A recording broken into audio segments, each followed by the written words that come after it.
Good morning mga boss. So, kumusta ang biyahe nyo ngayong weekend? Saturday and Sunday, kumusta ang biyahe ng mga TNBS? So, basically, tanghali na gumising yung mga tao ngayon kasi mostly walang pasok yung mga office and schools. So, ayun, tanghali na sila magising. Kaya, tanghali na rin ako gumising. Hindi. Tip ko lang sa mga bagong TNBS driver, no? Base sa experience ko, kapag ka weekend, malakas yung booking kapag ka mga 9 a.m. onwards. Hindi totoo yan. Bola lang yan. Kasi yung mga tao, tanghali na magising. Then, ang pupuntahan lang nila madalas, pupunta silang malls. So, ang tatambayan nyo dyan pagka weekend, guys, mga bossing, yung mga bago pa lang, tatambayan nyo yung mga malalapit na mga subdivision. Huwag mong subukan. Masisira ang buhay mo. May tatambay sa mga schools. Wala yan, mahirap yan. Yung mga liblib, wala yan. Yung mga tatambayan, yung mga subdivision na wala masyadong dumadaan na katulad ng mga jeep, mga bus, yun. Madalas yung mga tao nagbubook kapag ka ganun. Sana all. Tapos, auto-accept lang kayo. Auto-accept lang. Strike anywhere, ika nga. Kahit saan. Basta auto-accept lang.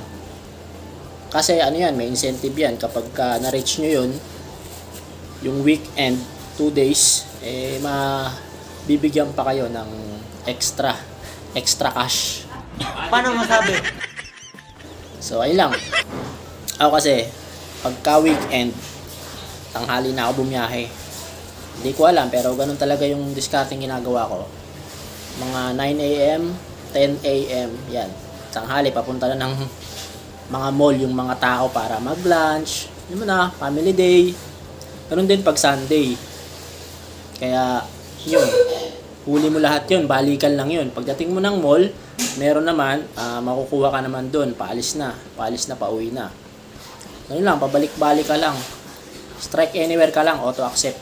Tapos, kapag medyo nakarami ka na ng gurami, saka ka na mag-set D kung saan mo gustong pumuntang lugar. Halimbawa, hapon na. Siyempre, mga na yan. Malakas na ang biyahe niyan kapag yung mga may inuman na. Sabado night eh. So, Pasay, Malate, Timog. Diyan ka naman. Ikot-ikot ka lang dyan. Marami dyan. Nagpapalipat-lipat lang. Or sa MOA. Hindi ka dyan masisiro. Huwag mong subukan. Masisira ang buhay mo.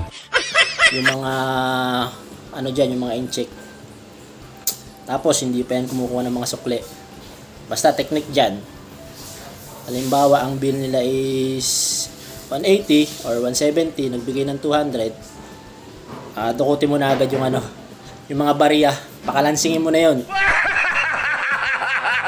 Tagumpay! Ayun, style nila, ayaw yata nila ng bariya tapos sasabihin na. So ayun, ganun lang. So yun lang guys, follow mo yung aking Facebook at saka yung aking YouTube channel para updated ka sa mga bagong videos na i-upload natin dito na sigurado makakatulong sa'yo. So yun lang, peace out.